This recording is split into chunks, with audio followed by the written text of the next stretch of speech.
Yo guys, what is good? Welcome back on the Uncle Sharma channel. Bit of an impromptu, weird timing live stream because I'm just taking a break from my work, and I thought I promised a live stream, so I thought I'm a man of my word. I do try to stick to my word because I said I was going to do a full proper reaction to the Roma match because I didn't get to this weekend. So here we are reacting to it, and let me see who are the people that accepted this weird timing of a live stream. We got Adrian in the house. Hello, what's up, bro? Gio from New York, isn't it? What's up, bro? Shama before work. Nice. Yes, yeah. I remember King Dorian. You told me these stream timings actually do fit you a bit better. So I'm glad that you were able to join, my boy.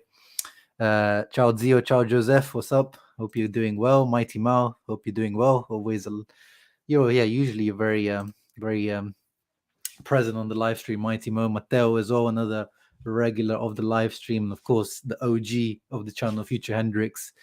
Yeah, Gosens injured. We'll get into that in a moment, but yeah, one of the fears when we first bought Robin Gosens was this injury history that he's coming with, this bag of that I didn't have before. It wasn't like he has a long history of injuries, but it's a recent history which is worrying, and it's seems like we may have another. I don't want to go to this, but I don't want to say Saintsy, but maybe another Correa on our hands. But I hope I'm wrong. Perfect time for Joe as a student from New York. Nice. Yeah, I guess so. Anyone that's like wherever is mourning right now, I guess is good timing. Rami in the house. What's up, bro?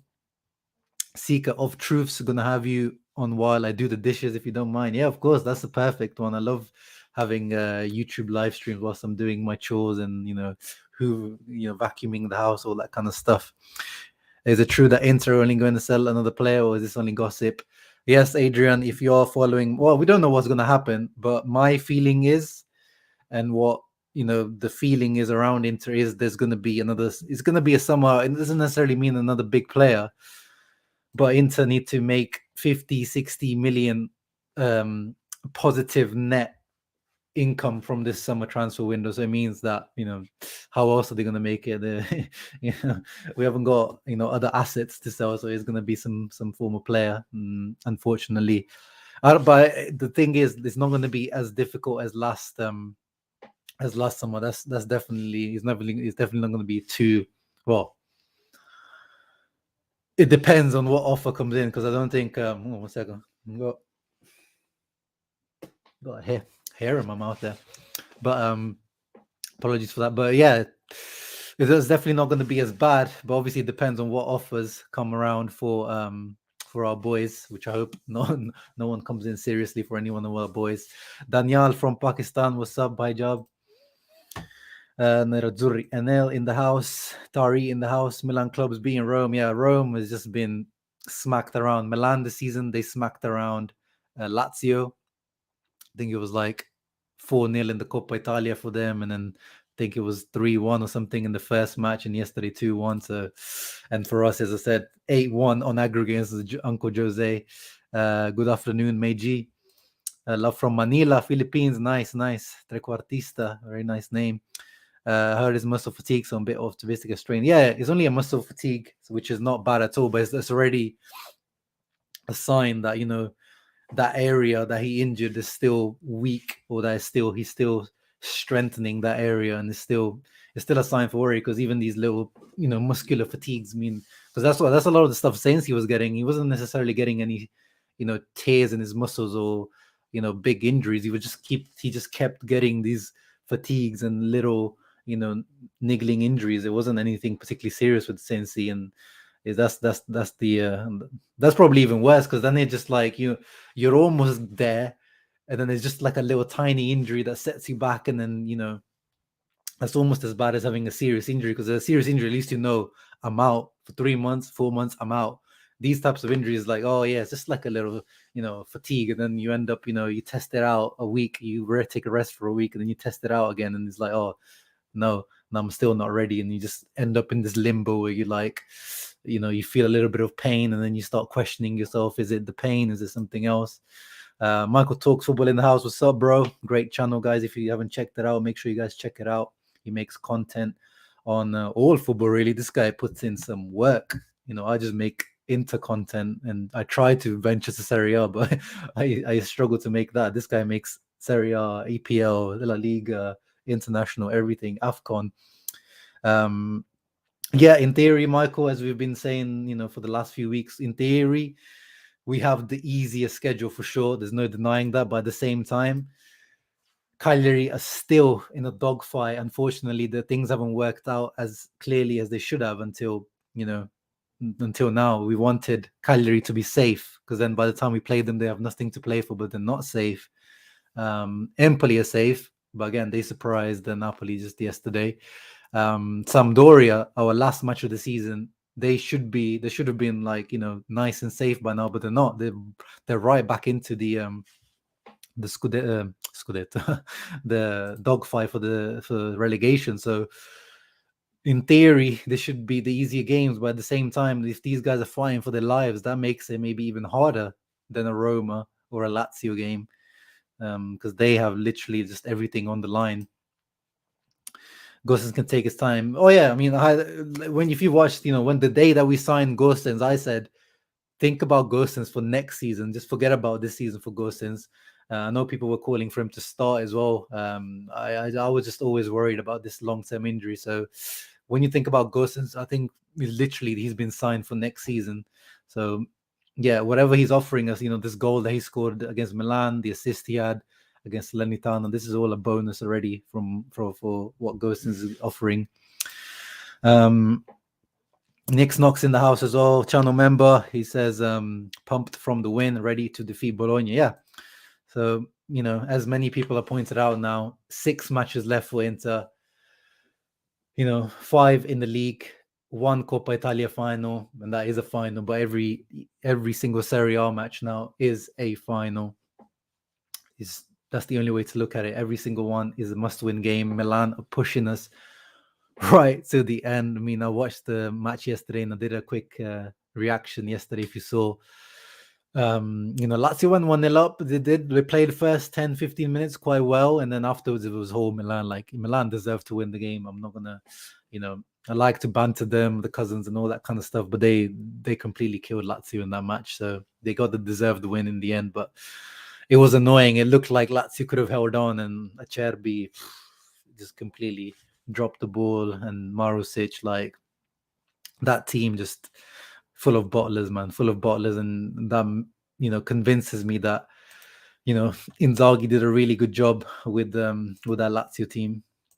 Am I planning to fly Italy? I was. Unfortunately, the problem is, Mohammed, my friend is having his he's getting married this summer, and his stag, like, the trip that you do with the boys, he's having that trip that weekend that we play Sampdoria.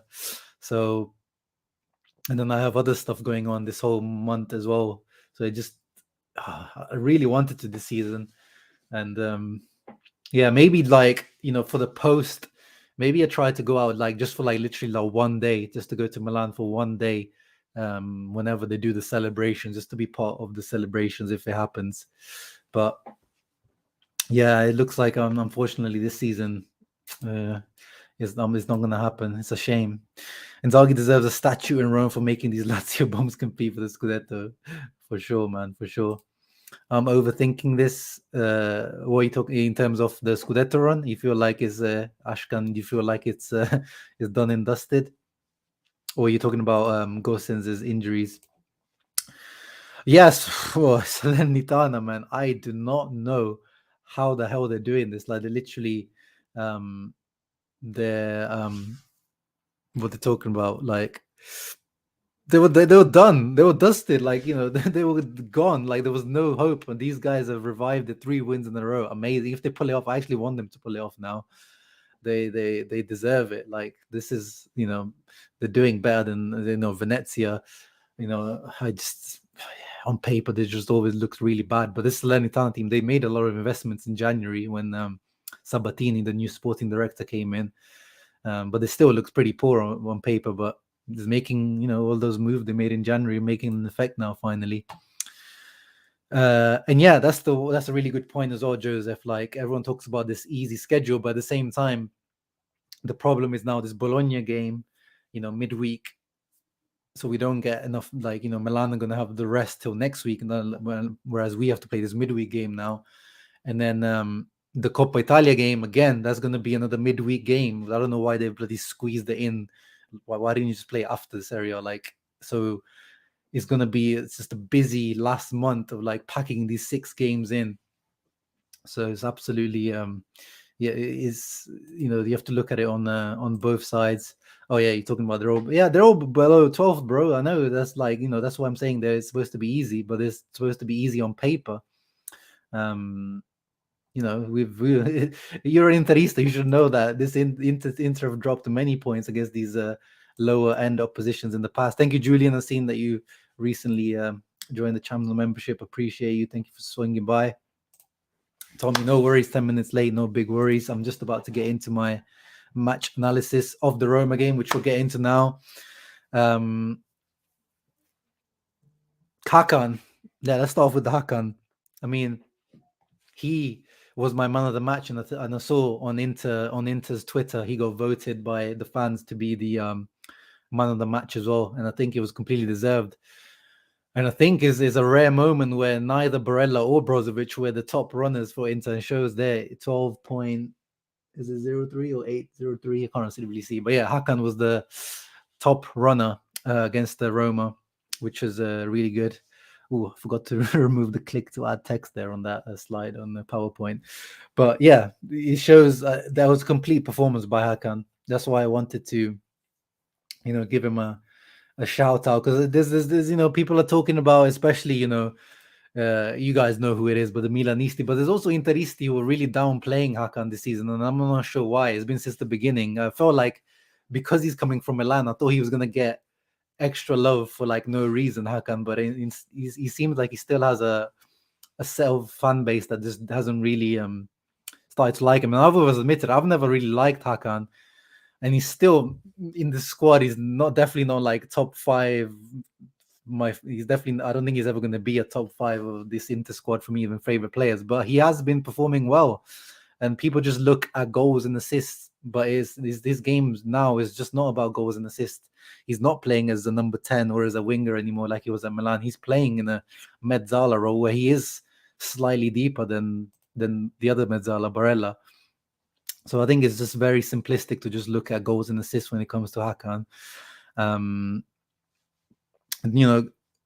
Dumfries as well put in a big shift. Barella put in a big shift. That's where there's a couple of signs though from Inzaghi that, he did substitute and stuff, but he needs to really manage the energies really well, because Barella now I think is the second or third match where he's completing the full 90 minutes. And we saw what happened to Barella like a few months ago after he was completely drained, and now he's returning to his levels, Barella, recently. But in this busy ass period, we cannot let these players burn out like, it happened a few months ago, because we saw, and again, I keep repeating this, yes, the substitutes are not high level, but we've seen like right now, like when the team is performing well, when the substitutes come on well, like Vidal against Milan, even Gagliardini. I know we're going to get into like the mistake he made for their goal, which led to Mkhitaryan's goal, but when the team is when the team is playing well, even the substitutes are able to come in and do a good job. But in that period when we were playing like trash, the starters were playing badly, and when the substitutes came on, they were doing just as badly as well. But it's Inzaghi needs to make sure that he manages the energies properly in this upcoming busy period, because it could cost us our season. Like we could still end up, with nothing in our hands apart from the Supercoppa if Inzaghi is not careful. I'm very confident that we could still end up with this mini trouble by the end of the season, because it's right there for us. It's in the grasp of our hands. It's in our destiny. The destiny is in our hands. We just have to take care of it properly. But Inzaghi does need to be careful, and I hope he learned from his mistakes earlier on in the season, just a few weeks ago. Mattia, thank you for reporting in. Duzi Inter says he does look sloppy on the field. Are you talking about Hakan? Yeah. No, I agree. Like sometimes, he had a few months or a few weeks when Inter was playing badly, like everyone else, like he was also looking sloppy as well. But in general, like if you look past, the goals and assists, he's become a lot more consistent in general. Like his battling, his interceptions, like the reading of the game. Like he's become a complete midfielder. And yeah, he is one of the most improved players of the season for sure. But going back to the game analysis, starting off with actually like a little negative. This is not a shot on screen or anything. This is more like shouting out Tammy Abraham, because he, again, not many players managed to do this apart from like Leao, like these crazy fast guys. But Tammy managed to actually get past Skriniar. Like even Sadio Mane was managing to do this, like on this skill in the 3rd minute, gets past the Skriniar, end up not doing anything. But I just wants to give a shout out to Tammy for doing that, because as we know, Skriniar is an absolute monster in 1v1s. So fair play to Tammy, who's beaten. He beat him similarly on the other side, on the left hand side, in a similar way. But it is what it is. Nothing happened from it anyway, so all good. And as Mourinho said in his post-match press conference, Roma could have taken the lead. Like Roma, like here, this header from Mancini was very close to going in. This was a free kick around the just before we scored. I think it was like 2 or 3 minutes before we scored. And imagine, this is a 0-0, and this goes in, the match changes, and it wasn't a good first 15 to 20, 25 minutes, I would say. Inter were not looking good, and we know why. It was the Dzeko. As soon as the Dzeko Lautaro partnership, we saw it. We were all, I was getting messages on Instagram, on Twitter, like, why, bro? Why is he doing this? Why is we gonna lose now? And I was in the same. You guys know I hate this partnership. I just think it doesn't work. And again, the first 20, 25 minutes, I don't think, again, it worked. However, the first time they managed to combine Dzeko and Lautaro, we scored from it. And that's how important it is that they're even like a minimal, just like 5% more understanding and chemistry between them, and it makes a whole world of difference. Going back to Hakan, he had a really good shot as well in the first half, which Rui Patricio had to make sure he was alert to. It wasn't in the corner or anything, but it was a good shot from about 30 yards out.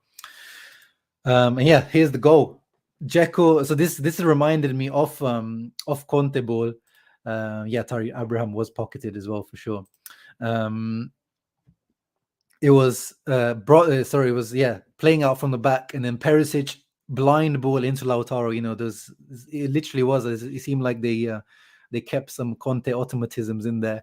Blind ball from Perisic into Lautaro. Lautaro first time ball into Dzeko. Dzeko first time layoff into Hakan, and then Hakan beautiful through ball into Denzel Dumfries in his path. And look where Dumfries is, man. Like this guy.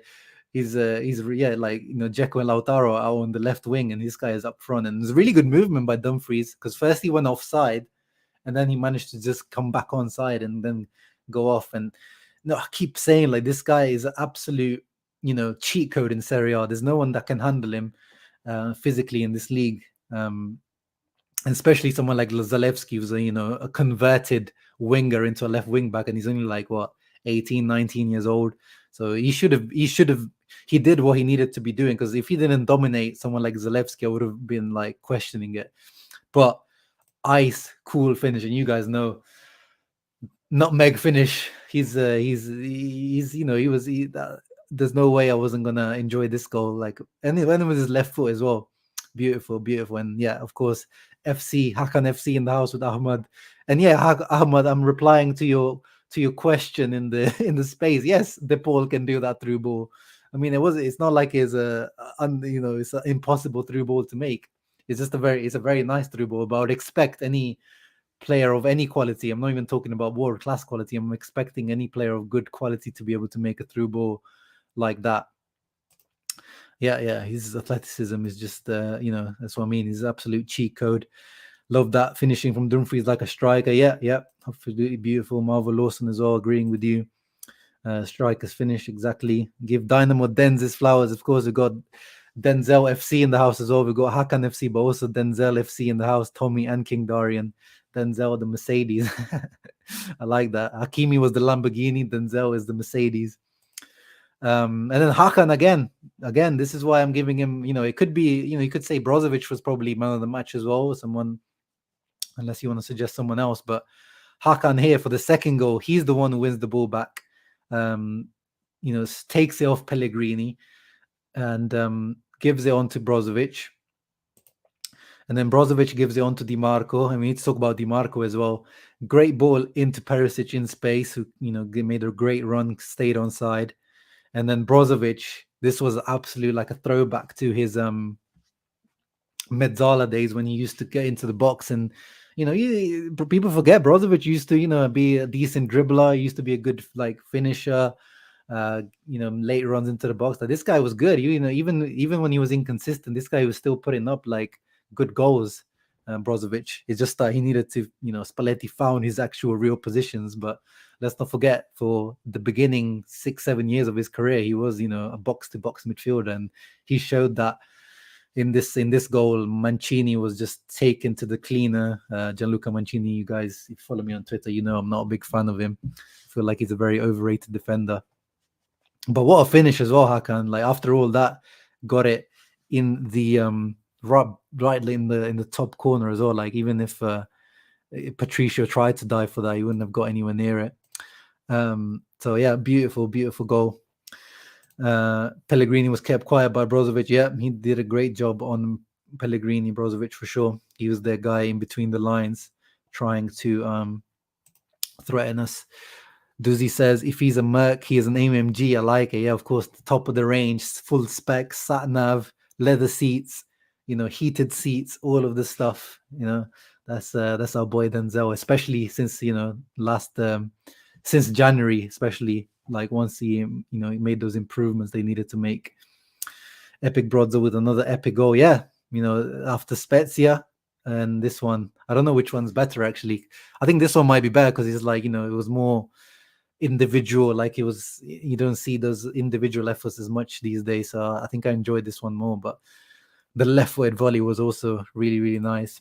Yeah, Ashwin, he used to play on the wings as well. Like, for Croatia, sometimes he used to play on the wings. So yeah, this guy was playing all over the place.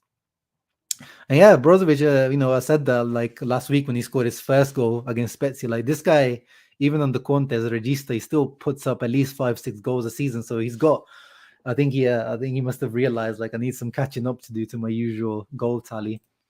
And yeah, maybe he has been allowed to go forward more in the last few games as well. You might be right. I need to see, like, has his shots per game changed? Is he taking more shots, or is it just that in the last few games, like, sometimes the ball, like, with strikes, sometimes the ball is just dropping in the right places at some points. But still, I mean, that's not even that's not even a question, man. Smalling is superior to Mancini. Ibanez is superior to Mancini. Like, that's not even a question there. Don't forget the V8. Yeah, of course. 10 goal involvements for Denzel. Yeah. I think he's on like what, 5 assists or so, 4 goals, 6 assists, something like that. Really good, really, really good. And that's what I was expecting in this season. The physicality and his movement in the box. And I actually am expecting more goals from Denzel, in terms of not as in what he's got right now, but expecting more of these. So this is, if you guys have been following my channel for a while, there was a video I made at the beginning of the season, or before the beginning of the season, called #DiMarco to Dumfries, because back then I thought, and this is one of the things I got wrong at the beginning of the season, that I thought DiMarco was going to be like a left wing back, really, starting and getting ahead of Perisic at some point, but that definitely didn't work out. He became a left centre back permanently, pretty much now. But I was expecting, because of his technicality, DiMarco, and Denzel's physicality and heading ability, I thought these kind of goals were going to happen more often, or situations. And he almost scored here, Denzel, like, again, dominating Zalewski in the air, as he should be. But yeah, I'm expecting, like, we should be utilizing this a lot more with Denzel. Like, no one can handle him on the back post. Like, which fullback in the league has the height and the physicality and the timing of headers to handle someone like Denzel on the back post like that? There should be like pretty much no one, unless someone's playing like playing a centre back and left back just to be able to handle that.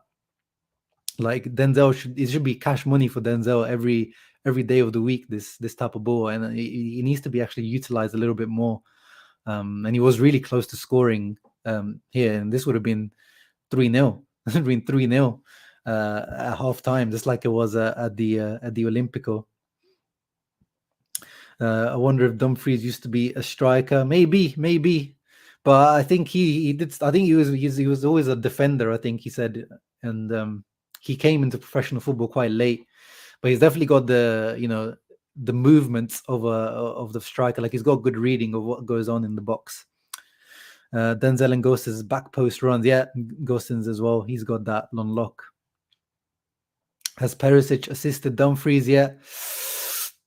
He almost did in the derby, if you remember that goal that got cancelled. And remember, he dominated Theo in the air, but I think Perisic was just offside. Apart from that, I don't think he has. I need to double check, but you might be right. I'm not sure if he has. Tommy says, I know Denzel is my guy, but I don't think he could have done a better job at replacing Hakimi. Yeah, and that's what I'm said. Like, you guys know that I was kind of skeptical with Denzel, but at the same time, I was like, this is a smart signing. Like, this is like you can't for 12.5 million plus bonuses. Like, this is perfect signing. And we were linked with you remember you guys were linked with Zappa Costa. We were linked with Nandes. We were linked with other players as well, and I was the Nandes one. I liked Nandes, but I was definitely not paying 31 million for that guy, whatever the Cagliari wanted. And he was, he could have killed two birds in one stone, Nandes, of being a wing back and a centre midfielder. But it's just he's really defensively. I think as well, guys. I think we overrate Hakimi as well sometimes, because Hakimi, even he improved defensively as well, but he was still a worry defensively at times. Like with Denzel now, I have zero worries with him defensively. I don't even remember the last time this guy got beaten 1v1. Defend in terms of positioning as well. Physically, the guy is an absolute tank. You're not going to out muscle him or beat him in the air. So, and the same worries when talking about dribbling as well. Hakimi, he wasn't he was the same player in terms of he needed that open space. It's the same with Denzel. He needs that 1-2. He's not Hakimi very rarely. There was a couple of goals where he managed to take it. There was some solo runs, but in general, if you look at his stats, Hakimi, he completed less than a dribble per match. He wasn't a dribbler. Close control was decent, but it wasn't amazing, and his decision making wasn't the best either. But his finishing and his pace is just it was. I've never seen anything like it. It was just afterburners, and there's literally no one in probably world football. Maybe Alphonso Davies or some of these guys. These are the only guys that probably can keep up with him, because he was an absolute Chico. Dumfries is quick. Don't get me wrong, but Hakimi was different. But I feel like people I think overestimate it's that nostalgia factor where it's Hakimi, but at the same time, I think what Denzel has added defensively and on a just a presence basis is very, very valuable. And if we sell him, we're gonna miss that for sure. Just gonna put a hashtag fuck Theo in there. Yep, I like that. I'm pretty sure there was one Perisic Denzel go. Don't remember. Yeah, I'll have to go back. I'm sure. I feel like there should be one, because those two have such a good understanding as well, a good partnership. I feel like there must be one. Oh yeah, we were linked with Bellerin. These bombs. I mean, they would have been a good replacement for pace-wise, but that's it when it comes to Bellerin. So yeah, Denzel was the very, very smart buy. And any reservations I have pretty much gone now. I think Perisic assisted Dumfries against Fiorentina. Yes, you might. Yeah, it was spot on, Matteo. It was a floated ball, Perisic back post, and he just came and dominated on the far post. Hakimi's decision making at the byline is no better. Yeah, exactly. Yeah, Hakimi's decision making. I mean, with Hakimi, we know that he's still very young. He's still only 22, 23, isn't he? We need more Balkan players in the team, bro. We're already Yugoslavia. We're already trying to reunite the Yugoslavia. But I'm sure Mattia would love it if there was more Balkans in the team. Dzeko would be dead by the end of the season for sure, for sure. Bellerin is a couple of HM. Hey, yeah, I'm respecting him, but I'm saying that your boy is definitely better than Bellerin as a signing for Inter. But I like Bellerin. I'm not even like, I wasn't even too against it, but I was just saying like this can't be the Hakimi replacement. If you want to bring him in as a backup, then yeah. But if you want to bring him in as a starter, no. But I like Bellerin. He gets a lot of flack for his his fashion and stuff. But I like him. I think he's wavy, drippy. Yeah, the Hernandez thing, bro. Like he got into like because he wanted to leave Cagliari so bad, and yeah, I think like he kind of just fell out with the club, and I think they've just put him out of the squad, and then he got injuries as well, and then he had the off the field stuff happening with the Uruguayan police was after him for apparently beating up his ex or something, which I think has died down now. I think that's been resolved, but yeah, it's been a topsy-turvy year for him, and he was almost actually in January he almost went to Juventus. They almost signed him Juventus on loan. So yeah, I think that's dead now. There's no point buying him, although he is versatile and he still will be useful as a squad player, but only if it's like a loan, again, or loan with the option if Cagliari offer that, because you always need these versatile players in the team. But I don't think, yeah, he's definitely going to be a starter in this team. Yugoslavia FCM game, yeah. Balkan players are loyal, keep bringing them. Yeah, I mean, I don't know about that. I don't think there's any like, like the players like Jovetic, Lajic, like all those guys we had in the past. Brozovic almost didn't move. It's just, I wouldn't say it's more like a nationality thing or like where they're from. It's just the timing of the period that they're at the club. And I obviously don't blame players that used to leave us in the Banter era. But yeah, let me go back to the I said, yeah, Julian, he didn't get arrested, but he was like there was a arrest warrant out for him in Uruguay, but it's been resolved now from what I read a few months ago. Yeah, and here's the third goal, Lautaro getting his deserved goal. Again with Lautaro, I don't think it was like, I don't think it was an amazing performance with Lautaro. But definitely, you can tell he's back, like he's in better form now, and he's in better form than Dzeko. Like out of the two, he was definitely better than Dzeko. Again, though, not as good as he was against Milan, and this is not just because of the 2 goals against Milan. In general, like his overall play, Lautaro. But this was a nice goal, free header. I mean, Roma's defending, marking it was very poor. But yeah, Lautaro, so good in the air for his size. A nicely taken header to make it 3-0. And then, yeah, Lord Gagliardini comes on. As I said, Gagliardini actually he came on quite well. Like came on like feeling quite horny. He had a couple of nice touches. There was one moment where he flicked over Mancini, completely destroyed him on the free kick. There was a couple of other nice touches he had, and then he goes and ruins it with this, where Mkhitaryan. So look, you can see he's actually looking at Mkhitaryan there, like he knows where he is. And then I think he maybe just gets comfortable thinking that, oh yeah, I've got him covered. Maybe Denzel could have done better to stop the cross, but no, I think we're just being too harsh there. Like Shumarodov gets the cross in. And then, yeah, Gagliardini's lost Mkhitaryan, and good finish right into the corner. That should have been Gagliardini's man. I think Roma probably did deserve like 1 goal in the match. I think 3-0 was going to be a harsh scoreline. But yeah, this is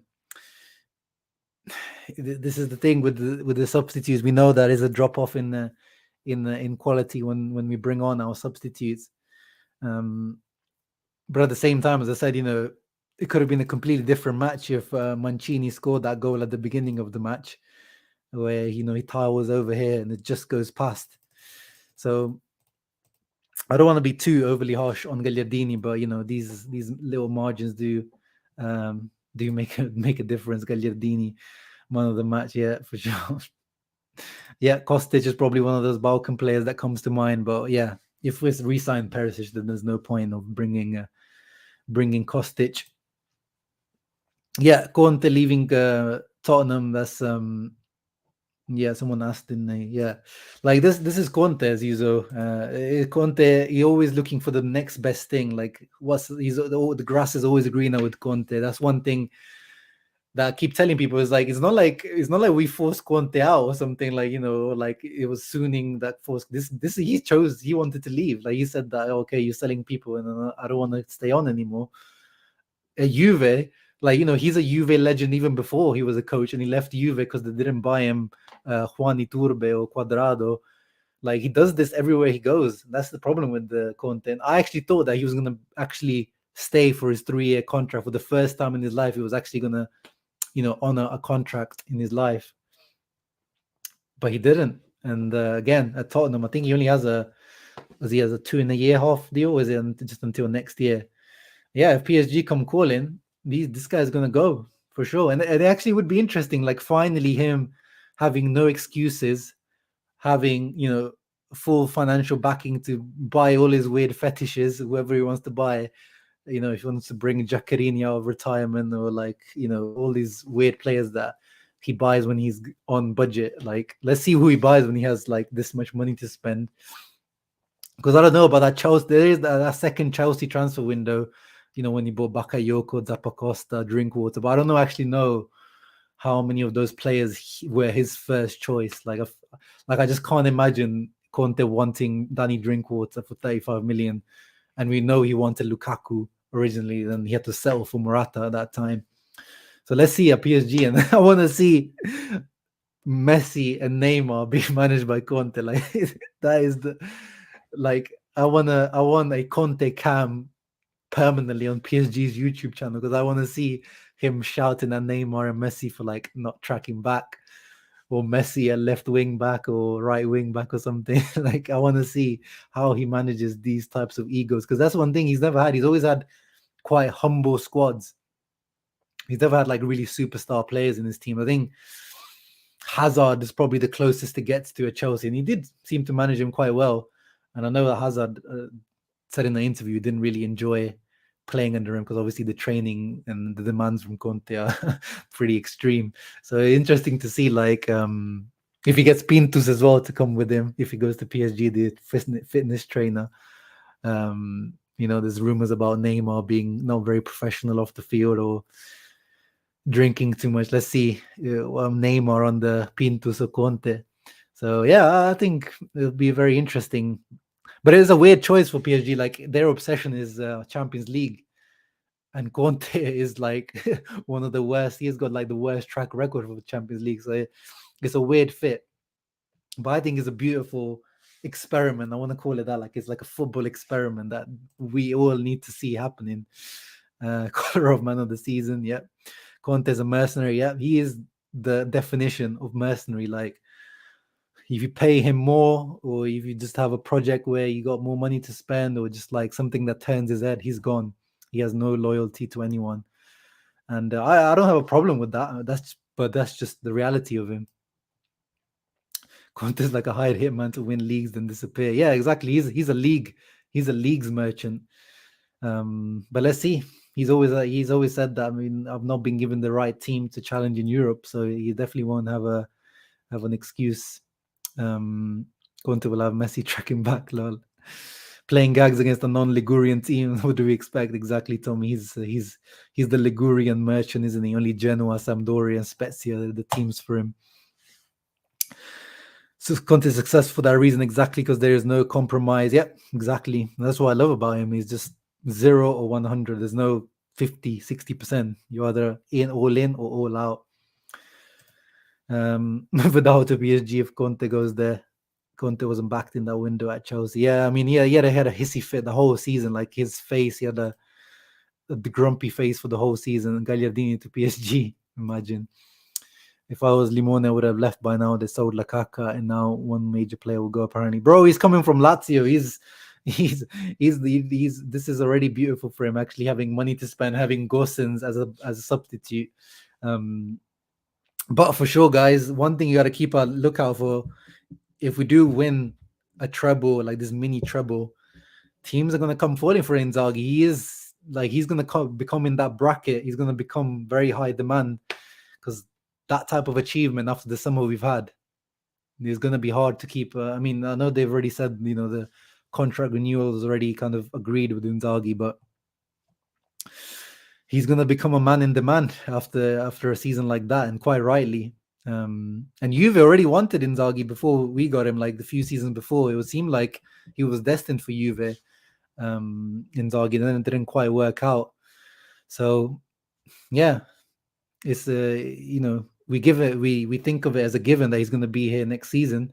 But if you have such a strong finish to the season, guys, some of the big boys around Europe could come calling.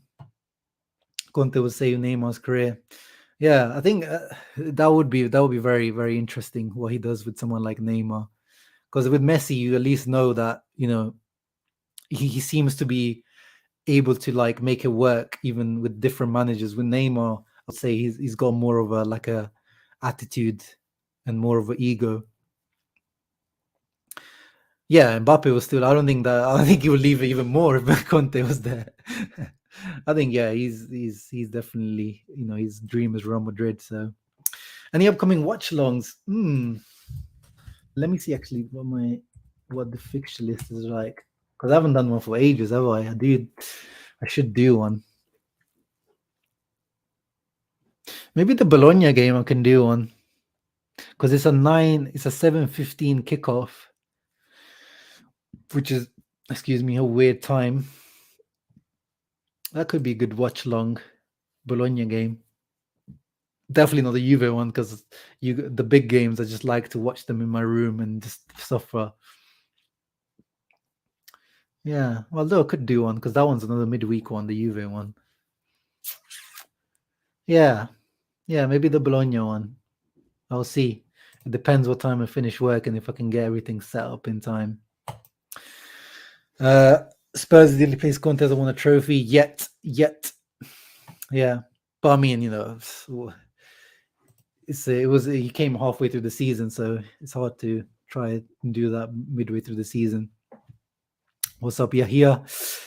What's this about Gosens' injury and also Sensi? What the hell is he? Yeah, Sensi's playing at Sampdoria. He's actually not injured and he's playing regularly, but he's just not really playing that good. But that team is playing really badly as well, so I can't really blame him. And yeah, Gosens, I'll get into that now. So Gosens, looking forward to the Bologna game, which I'm calling the Bologna game like a Champions League game, because it kind of is, if you think about it, midweek, and it's pretty much like a final. Here we are on sempreinter.com. Robin Gosens unlikely to start for Inter against Bologna due to muscular fatigue. So it's nothing serious, but it's a muscular fatigue, which is annoying. And the thing is, he was actually, according to the reports, this was going to be the first match Inzaghi was going to start him. So it's a shame. He was reportedly close to making his first start against Bologna. Perisic said to be given a rest. However, Barzaghi says that he's likely to miss out. But Vidal is still injured as well. Felipe Caicedo is still out as well with some like gastro issues as well. He's got tummy ache basically.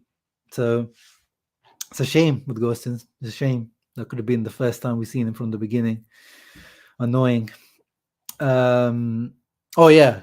If Conte goes to PSG, I think that's like 90% Lukaku to PSG, because they got the money, the wages, Conte, like that. Just that seems like the perfect place for Lukaku to go, because for us, we would need so many favors from Chelsea to make it happen. We need them to contribute to the wages. We need it to be a loan, probably with no option, no obligation, nothing like that. Whereas PSG can probably put, they can pay full wages. They can probably put like an option, or even like they can probably just buy him as well if Conte really wants him. So yeah, that I can definitely see that happening. Good question from Ashish. I like this statement. So the Hellas Verona coach Igor Tudor said, I keep hearing about these Sassuolo players, how they're worth 50, 100 million. But when I look at the table, we're 3 points ahead of them, which was like a nice little shot fired. And I agree. Like this, that we've been saying all season. Like you guys know, I've made a video about Fratesi. I made a video about Scamacca. I like them both, and I really like Scamacca. But at the same time, I said like for the 40 million pricing, the guy's played his first season. This is his first season as a starter. 13 goals, which is good, but nothing outstanding.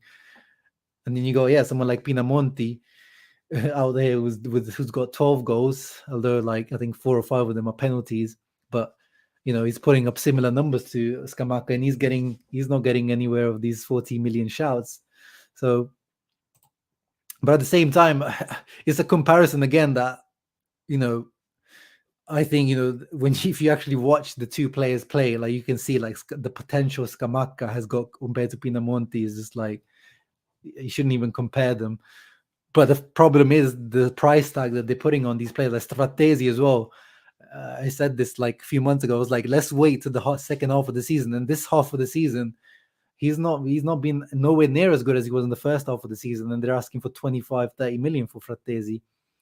So it's that Italian tax that we talk about, and especially in Inter's like current financial predicament, it's probably too much of a risk to spend that much money on these players who've only played their first proper seasons this year. So yeah, Tudor was spot on, man. Tudor was spot on. Do you think Perisic on the right and Ghosts on the left? Yeah, I think he will. Because why not? Because Perisic is both-footed. Like he's one of the most ambidextrous players in world football. Like I don't think he knows what his preferred foot is, because he takes penalties with he's taking penalties with his left foot and his right foot. But of course, it's like if you put you've still got Matty Darms and Dumfries on there. It's like they're not doing a bad job out there. So, but I would like to see it for some. And I think he alluded to it in one of the questions someone asked in the last press conference. He did allude to that. That is a potential option. Yeah. Oh yeah, and then I just quickly already touched on that, Tommy. Like, I know it makes sense, obviously, because they're both young Italian strikers and they've both got similar numbers. But as I said, like if you watch the two players play, I think the potential that Scamacca has is a different level to what Pinamonti can offer. But at the end of the day, potential doesn't mean anything. Pinamonti could end up having. But I've always said, like, Pinamonti, I feel like he's gonna be like a good mid-level Italian Serie A striker. Like I think he's gonna, have a decent career. And maybe Scamacca could have even less of a career than him. But I just see that if Scamacca gets to the right club, gets to the right coach, works on the right things, he can reach those higher levels. And there's a reason why bigger clubs want Scamacca as well. Like, Dortmund are interested in Scamacca. Like there are foreign teams, like the Sassuolo CEO said, like there are foreign teams have got in touch with Sassuolo. Arsenal already apparently interested as well. With Pinamonti, like who's the teams that link with Pinamonti? Torino apparently now are interested, maybe in the Bremer deal. We're talking about giving him to Sassuolo for Scamacca if he signs Scamacca, but I haven't read about actually Sassuolo being interested. Like we put forward like let's swap Pinamonti for this guy, but I don't ever really see links for Pinamonti. Like scouts, other clubs sending scouts to watch Pinamonti. I like other top clubs sending their scouts to watch Pinamonti. I don't think so. Let's see. And yeah, that's the thing with Fratesi as well. As I said, he's not coming in to be a starter. Fratesi, he's going to be the Barella substitute. So you're paying 25 million for the Barella substitute, and that's the issue as well. We don't have that type of money right now to pay 25 million for a substitute. Pina next. Yeah, again, Destro is not a bad career. I mean, it probably didn't work out Destro to be as good as maybe again, he was pretty hyped when he was young as well, Destro. But that's not a bad career. Like what he's done at Genoa last few seasons. There was a moment at, when he was at Roma, he was good at Siena. Not a bad career. But I think, Pinamonti, I think, could get a few more Italian national team caps than Destro did, especially after Immobile is done. Yeah, but then you talk about Jovic. you're talking about reviving a career. Like he's been linked to us for like 2 years now. What has he done in 2 years, Jovic? You're literally talking about reviving a career from zero. Um, and the thing with Jovic is he's more like his physical stature, like he's Lautaro, like he's was he like 5'10", like he's short, stocky. Um, and he's really only had that one season in the Bundesliga as well. And then since then, he went back on Eintracht. He went to Frankfurt on loan, and he didn't succeed when he went back on loan. And now, none of these Real Madrid coaches, Zidane didn't trust him. Ancelotti doesn't trusted him. So, there must be a reason. So Jovic, as I said, like if he's alone, Jovic, then yeah, let's take him because there's depth. But if you're talking about actually, coming in and being a starter, then no, like that guy needs to go back and show that he's back to being an important level striker. We're not like a like a Real Madrid academy that we're gonna bring back their players to a level and develop like how Milan are developing Brahim Diaz for them. We're not that type of that club. But again, yeah, I'm not saying he's short as in like for general human beings, but as for a striker, he's on the shorter side of as like that build. 5'11" loan with option. Yeah, that's what I'm saying. Loan with option. But again, it's you're talking about reviving a career here. And I said even last summer, like if you get Jovic on a loan, I don't mind. But where like we're still talking about that one season he had at Eintracht. And there's also rumors about him not being particularly great off the field. Like I've heard a lot of rumors about him not being the best professional off the field either. So yeah, but I mean we do have quite good luck usually with what's it called, Real Madrid players, haven't we, over the years? Obviously, yeah, Nkunku would be great, but now he's gone in that upper echelon of players that we're not going to be able to compete with, unfortunately. His numbers are crazy this season. But again, then where does he fit in our squad as a second striker? Maybe, like, yeah, I don't know. He's probably more of a 3-4-2-1 type of player. What is better, Lalu or Kola? I mean, come on, bro. And it's Lula, by the way. It's not Lalu, it's Lula. Yeah, and Kunku is too expensive. Anyway, closing up, guys. Couple of more news to talk about. After the Roma game, Roma were probably actually happy, low key, that Inter beat them because that means that we secured Champions League qualification mathematically. So, which is good news. Remember when we used to fight for that until the last match day. So we secured that, but that also means that we have to pay 1.5 million to Roma because that was the clause in his contract. It was a free transfer, but with a little add-on as soon as we qualify for the Champions League. So Roma low-key happy. And going back to transfer rumors, this one is one I like. Gabriel Jesus. Oh, actually, wait, I'm not sharing the right page with you guys. Gabriel Jesus from Man City. Now, again, he's a similar profile to Lautaro in terms of he's not like a tall striker or a big striker. But his contract expires in 2023. He's 25 years old. With Julian Alvarez and potentially Haaland incoming, that means that, yeah, it makes sense for him to potentially leave. And he's been like, Pep's been playing him as a winger like this season a lot of times. So I'm, one of the channel members, Otlo, he messaged me this morning, and funnily, this rumor came out straight afterwards. So this is something I would be very much interested in, if it's true, and because his wages are on extortion at the moment. Like he is obviously on Premier League level wages, but it's not like crazy level wages. And yeah, obviously, yeah, like as Julian says, this is not we can't afford. That's the thing, guys. Any rumor that I'm talking about of these big players, that only happens if someone big is sold. So this is an option that I didn't really think about, because as soon as I think of Man City, it's like, oh, we can't afford it. But with this, it is doable if we do sell Lautaro, because Lautaro is going to be, if it is a big player being sold, it's probably going to be Lautaro. Nicola, because Fabrizio isn't saying anything, that doesn't mean anything. Like, I know we all love like the here we go Fabrizio, but he isn't as good of a source as you think he is.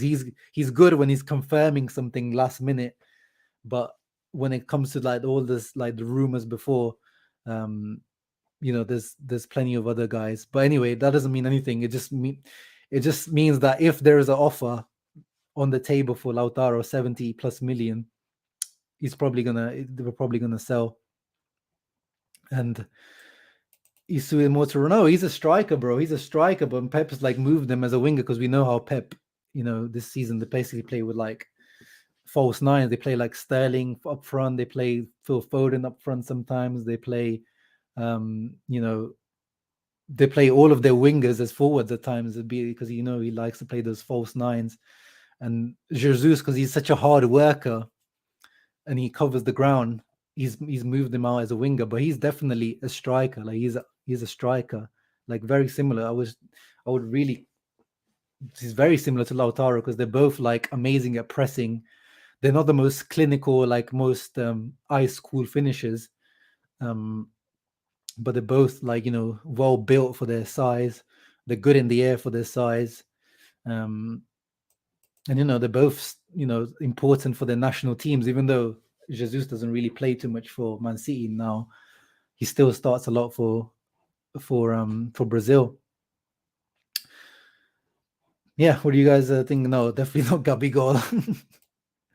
Yeah, I think the Prem I think it did fit him well. The Prem, I think, it's just kind of falling out of favor now with Pep, and Pep just sometimes does that. Like he'll play someone completely for like 7-8 weeks in a row, and then he does that with everyone. You'll see Mahrez starting for like 4 or 5 weeks in a row, and then you'll go for like a whole month with benching Mahrez. It's like, well, he does that a lot and that's what happens when you have a deep squad, when you have so many options. We should never sell Lautaro. The owners need to invest, not degrade the team. Yeah, Nadim, that's the ideal situation. But unfortunately, the reality of Inter with Suning at the moment is not that. At the moment is sell and then reinvest not even all of that money. So if you sell Lautaro 70, 80 million, they will probably reinvest 40 to 50 million, if that. And that's the reality, bro. And I hope they prove me wrong this summer. As I keep saying, I'm not saying this to be negative, but that's the reality that I see, and that's the reality I want to prepare you guys for. Yeah, I do think I agree he's underrated. I'd rather have Dybala or Lukaku, because Jesus is going to ask a lot of salary as well. Yeah, well, Dybala, Lukaku, you can't like say I want to have Dybala or Lukaku. Is either Dybala, because they're completely separate. Dybala is the Sanchez, Correa type player. Lukaku is the Dzeko role. So I don't think those two cancel each other out, because they're two different roles. And yeah, I like Patrick Schick. I was talking about him last summer, and now this season he's had a great season, so he's probably going to be even more expensive. But I've always liked Patrick Schick. He's always been, but unfortunately, he's been very injury prone in his career, and it didn't quite work out for him at Roma. But I would personally, I would like to see Patrick Schick again in Serie A. Now that he's seems more fit, he seems like he's put on a few pounds. He seems a lot more reliable. And yeah, the Bundesliga market in general, I've always said I feel like Italian teams do need to be looking out there a bit more. Yeah, exactly. And the team is sad, but it's just I try to be real with people. Last season I got it wrong. I thought Lukaku wasn't going. I was on here being confident, like, nah, Lukaku's not going, guys. I was on these streams. Some Milan fans even clipped my videos and made fun of me. But that's the reality when the big money comes in, these Suning at the moment just can't say no. But I think with Lukaku, even if we were financially stable, you just can't say no to 115 million euros. I think it was just too much money to say no to. But yeah, it depends if the offers come. This is all depending on, if teams are actually interested. The one I hope no one comes in for Skriniar, please. I know Conte, you probably are looking out Spurs. That's why I hope he stay as Spurs as well. Like, please, no one offer any money for Bastoni, Barella, or Skriniar, because I know Suning will buckle. I know they will see that money and start to think about selling. I just hope they don't. That's why I don't want to sell Lautaro either. But if we're gonna sacrifice a guy, he's the one that I feel like is sacrificable. Harry, oh yeah, it was good to see you on the Interworld Y stream the other day, bro. Yeah, I'm definitely gonna get a few of you guys on before the end of the season. If you can remember last season, I got loads of people on towards the end of the season as more like a celebration. So hopefully we get to celebrate the Scudetto again. No, bro, no PIF takeover. There's no news on that. It was always fake news. It was always fake news. Yeah, as Dizzy says, stop faking. But anyway, guys, 1 hour live stream. Wow, that went so quick. That was crazy quick. I hope you guys enjoyed that live stream, that review of the Roma match. And yeah, I'll do a proper preview for the Bologna game tomorrow. It probably won't be a live stream. I'll probably just do a quick recorded video, but keep your eyes out for that. No, I don't think anytime soon they will turn around their financial situation, King Darian, unfortunately.